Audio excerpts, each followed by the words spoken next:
Hello everyone, welcome back to another Power3D tutorial. In this tutorial I'm going to show you a new feature of Power3D 4.6, which is user controller. A user controller is a Power3D controller that allows end user to create their own codes and controllers and extend the Power3D functionality. To create a user controller, we open the controller library, just double click here, and we search for the user controller, and then by dragging and dropping the user controller on the canvas, we create a new user controller node. The next step will be decide what kind of programming language we're going to use to create this user controller.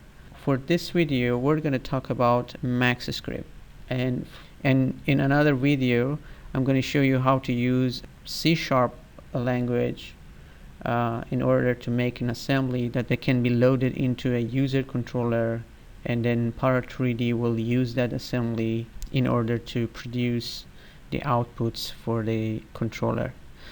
But in this video we will choose MaxScript.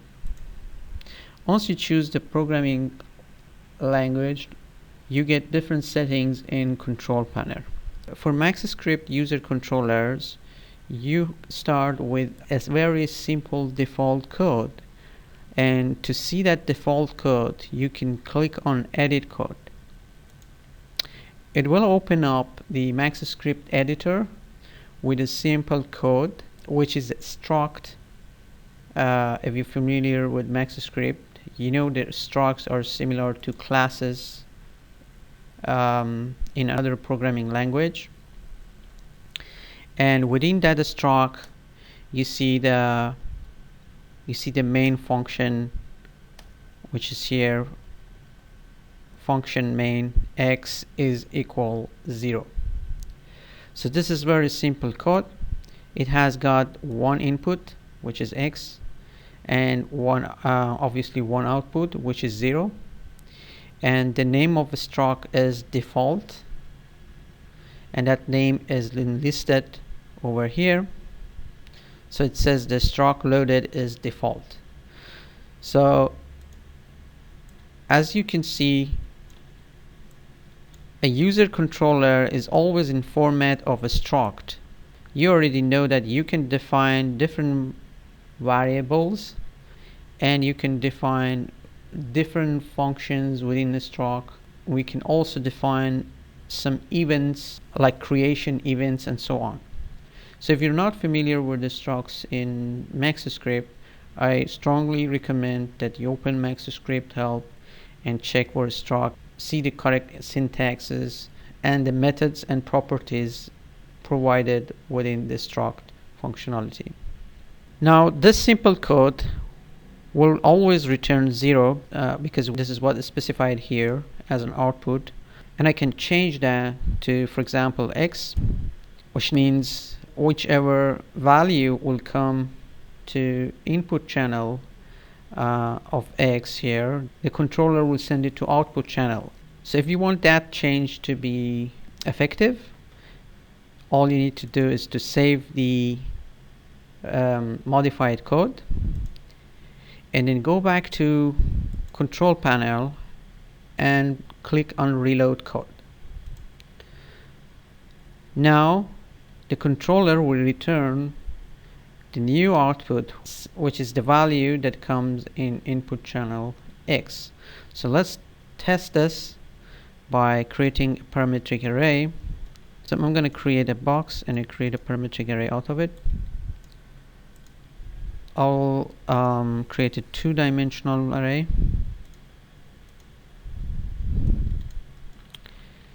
and because the controller is returning the scalar value, and it's very important to set the correct type. By default, a user controller can return any type which is available in Power3D, but this is your responsibility to make sure that the value, which is the result of main function is in the same type of the out. So here, if I'm receiving a scalar input and my input is equal to output, then I have to choose a scalar for the output. Since this is a scalar, I have to assign it to a scalar property in order to see. First, I'm going to put a linear controller here just to get the boxes in order. So this is my array. Now I'm going to go ahead and connect that to the height property, and we'll update that and see what happens.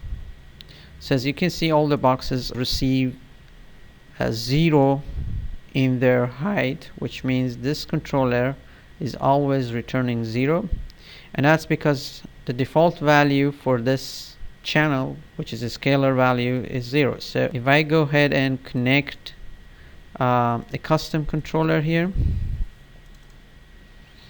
and then set that value to 10, then what happens is that I'm setting the X to 10, and then because the output is same as input, the boxes will receive 10 as well, and we can see that all the boxes in my array receive 10 in their height property.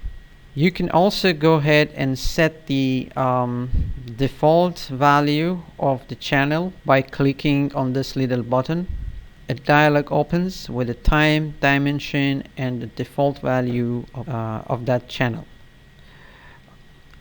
Here if I choose vector, as you know, because the code is returning the same input as an output, then I have to go here and change the output to vector as well. So I leave that as type, but this is my responsibility again, who is going to provide the user controller to make sure that the type which is selected here is correct, and that same type will be considered in the code, because MaxScript does not declare the variable, and all the variable in your code are basically typeless. So X can be any kind of a variable type. For example, can be in a scalar or vector value, can be a point, or can be array. So who is going to define what is going to X here is you as a developer of the user controller, which you decide here what type of parameter are you expecting from the user to provide for input. And then the second thing you need to set is the time or dimension of that channel. Are you expecting user to provide a one-dimensional list of scalar value, or a two-dimensional list of a scalar value, or just a single scalar value? And the third option is to provide a default value for your input. If user has not plugged any controller, then this default value will be considered as a value to start with.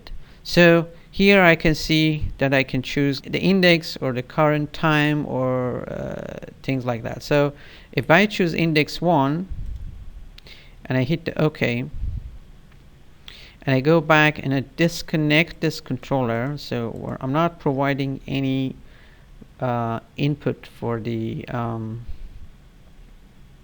channel X, but since I have set a default value, and the default value was index 1, then the value of index 1 will be considered for X, and inherently the same value will be passed through the output, because I define in my code that I'll return X as an output.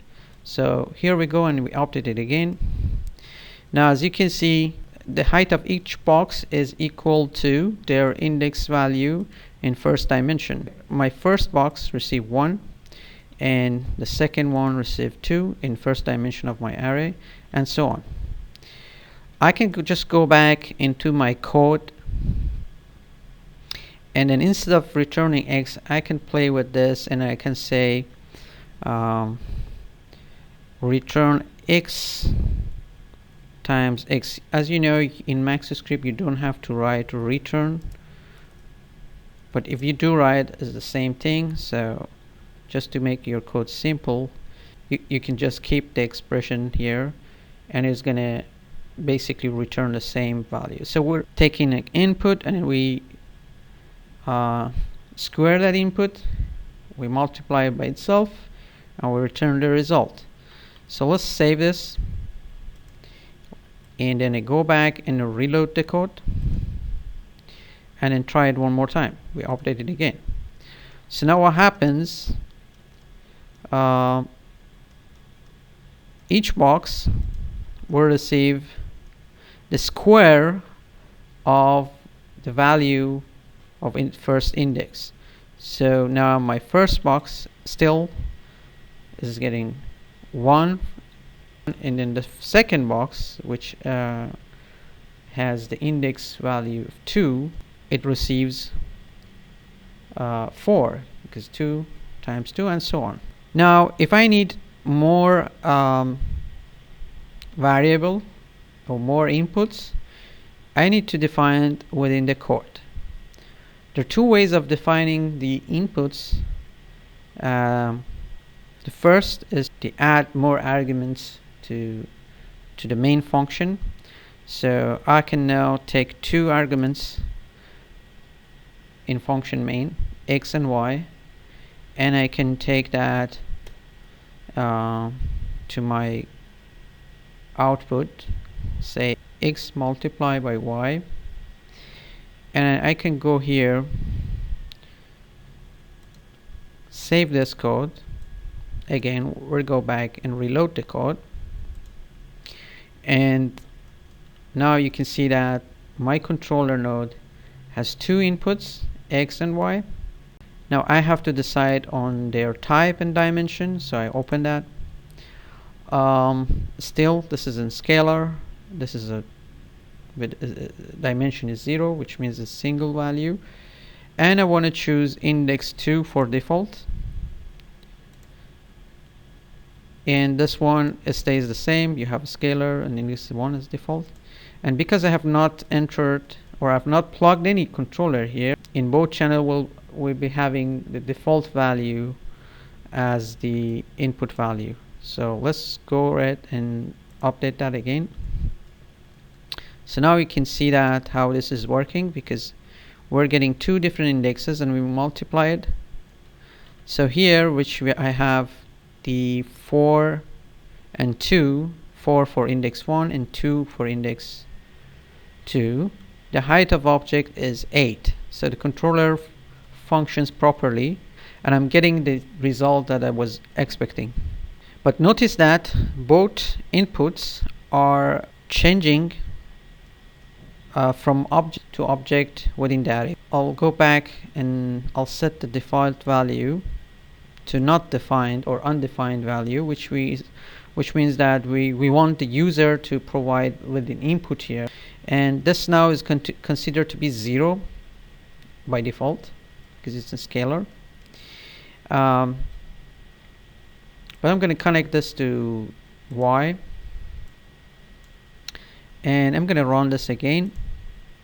So now what happens, y is always 10 no matter which member I take.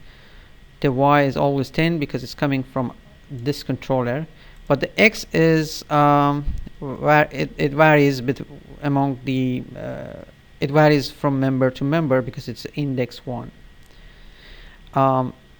In my code, if I go back to the code, every time that it gets updated, we'll check for the x and y because they both are arguments of main function. For every single member of the array, it will evaluate all the channels which are connected to this. So this custom parameter will be evaluated 100 times because I have 100 items in my array. That's not an efficient way because I know that this is not going to change from item to item. So there has to be a better way of programming because the performance is essential.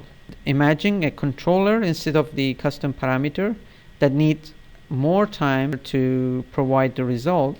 and then for every single item, if we are supposed to update that and get the result out of that controller, we're wasting time because that result eventually is always the same. If this controller has to be evaluated only for the first time that we run the update or a first item in our array, then we should remove it from the argument list of the function, and then we need to define it as a local variable for the struct. So now we still have two variables, x and y, but one is in the function. The function variables will be always evaluated no matter what these settings are, but Para3D will only evaluate the controllers which are assigned to these variables, the local variables of the struct, based on the update method that you choose. So if you choose for first item, y will be evaluated only for the first item, and since it's not going to change for other items, then we are fine. The result is the same. You can decide how do you want to evaluate this channel. If you choose per item, it is exactly same as having this here, but the other options allow some certain level of optimization. So in this array, if I choose for the first item in D1, when Para3D reaches to these first items, is going to re-evaluate this controller and then send the fresh result to the user controller.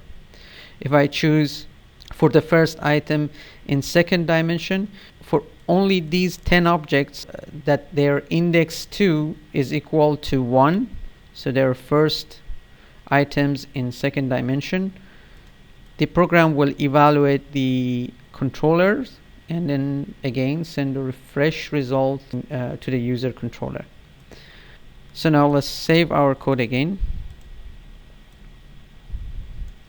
and then go back here, reload the code. Everything looks the same, but in background we have a more optimized code. Sorry, we have to connect that to y.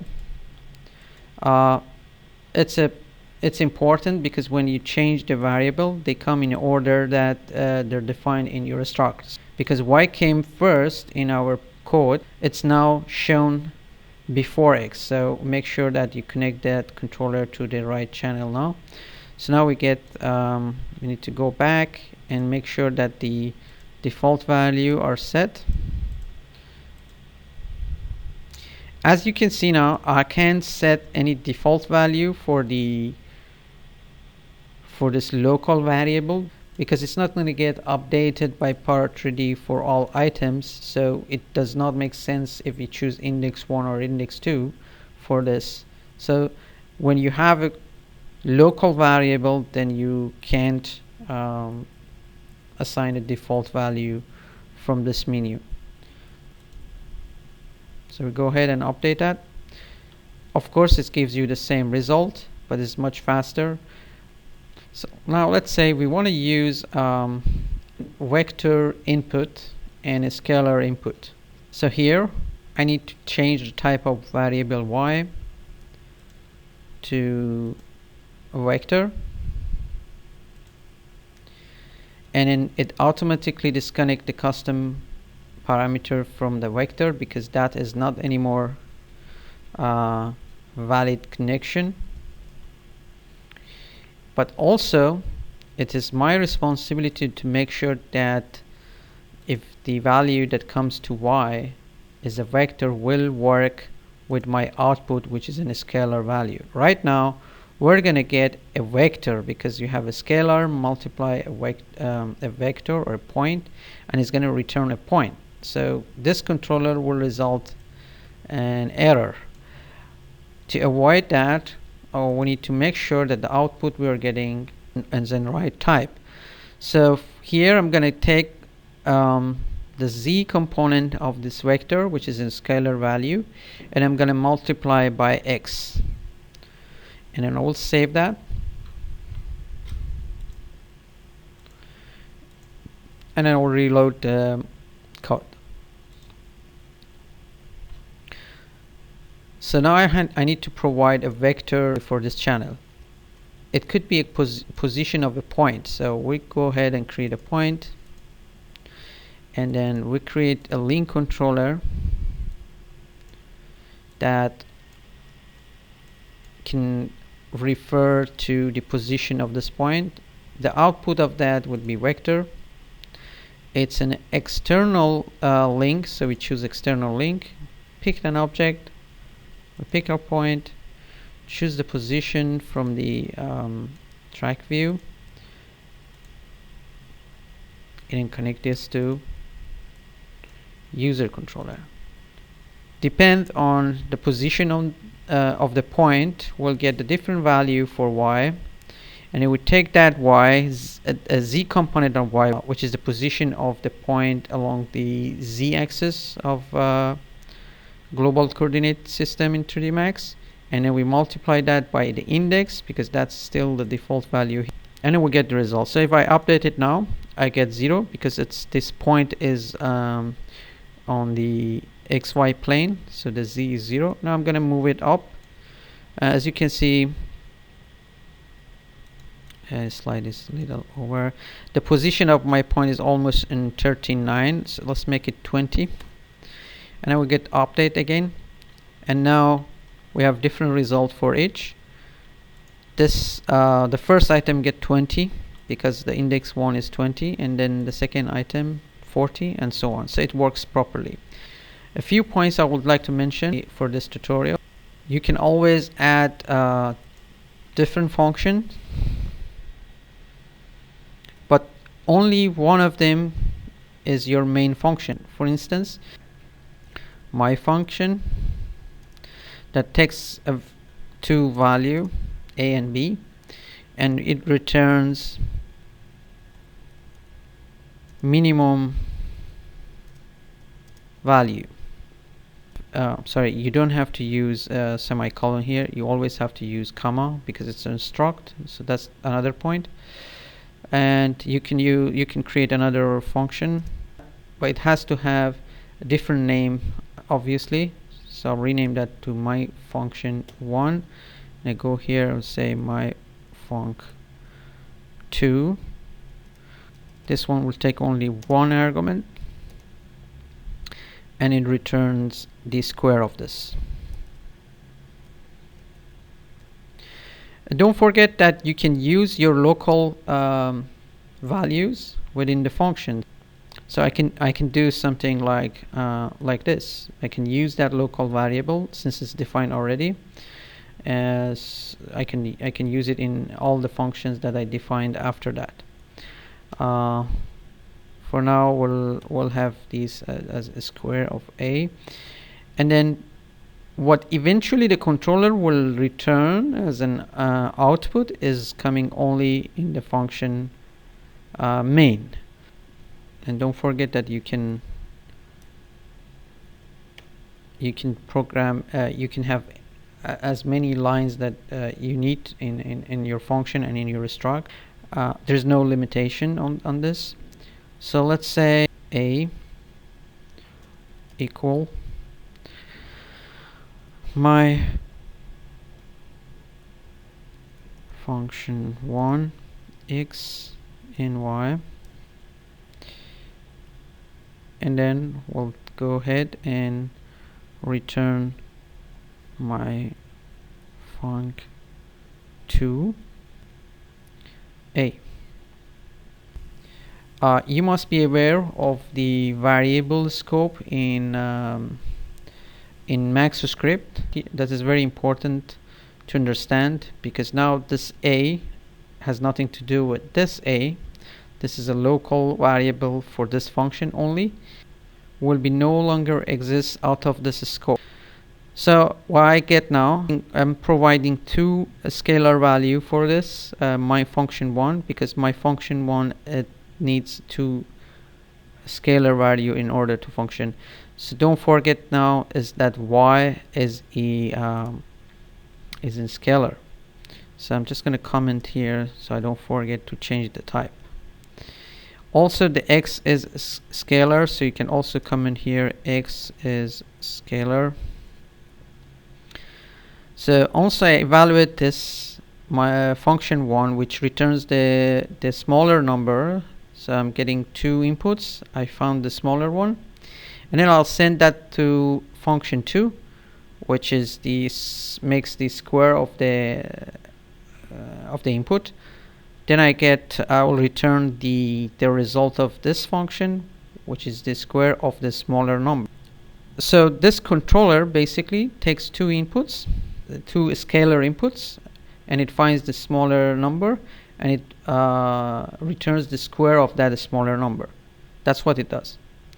It's very important that we know that output is a scalar, and also both inputs are a scalar, but the difference between inputs is the input y is going to be only updated. I mean, the controller that are assigned to this input are going to be updated only once, and we cannot assign an index value.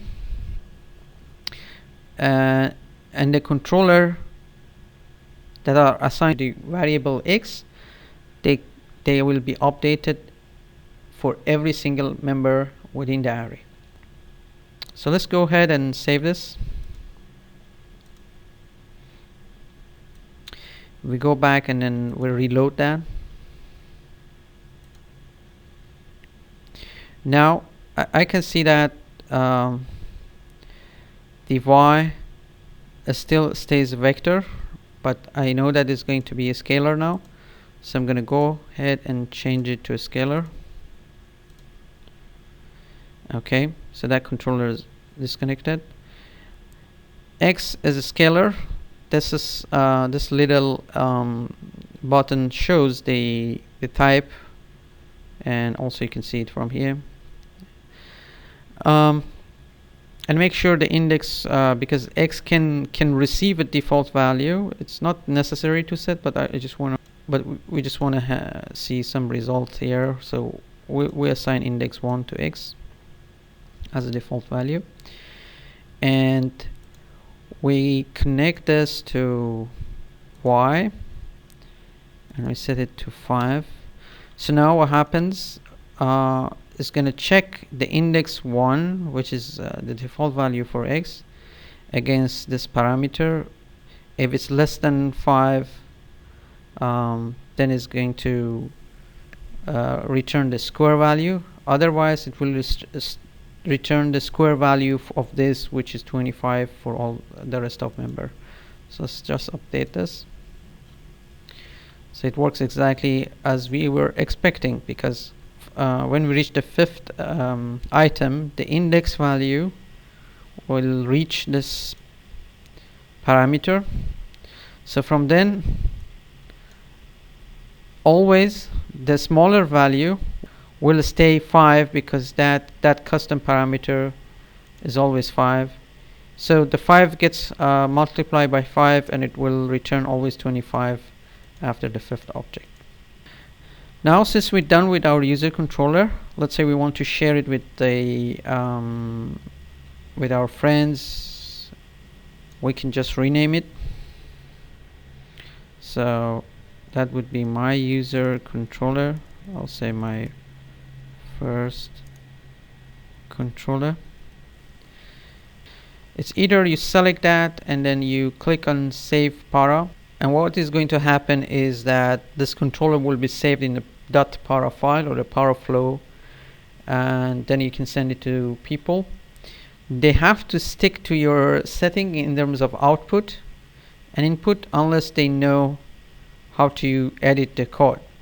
So the code will be saved within the controller, not a separate file. You can also save this file and send it over, and other users can come here and then say load an existing structure, and it will bring all the settings back again. But then they have to go to each inputs and set the defaults, which is not an easy way. So it's always better to send it as a paraflow, and it's even better if you send it within a graph and always use labels for the inputs, that what type of input are you expecting, and you can label the output and tell a little bit more about your controller. So I'll just, for example, I'm gonna write here, and we can do a short description that what this controller does. Like it finds the smaller value and return the square of it. Let's say this is just a short description of what it does. And then what you will do is that you're going to remove other unnecessary controller, and you can just select things that you want to save it in the PowerFlow, and then go ahead and save the PowerFlow in your on your hard disk. So I'll just test it so I'll just name it my user controller.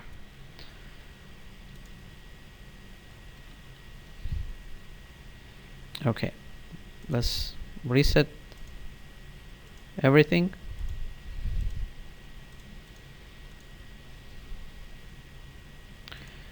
Open the Para again. So if someone has done a user controller, we can load it into Para 3D by opening the PowerFlow. So we have the comments and a sample controller, what basically could be provided for that channel, and the controller with the variables and everything. And if you go ahead, I'm gonna open the editor, we'll close that, go ahead and click on edit code, then it will bring up the exact code which we came up with. And for the last point, always keep commenting. It's a very good programming habit. For every single function or variable that you create in your struct, you need to properly document it. So if you yourself like after a while you go back and check your code, you understand what you have done and what these variables and functions does, or any other users that wants to enhance or modify the code, you can understand the how the controller works. Alright, this was pretty much everything about user controller. It's all about your programming skills, how you can manage the codes within the struct. And in next video we will discuss the same user controller but with different programming language, which is C#. Thanks for watching. See you next time.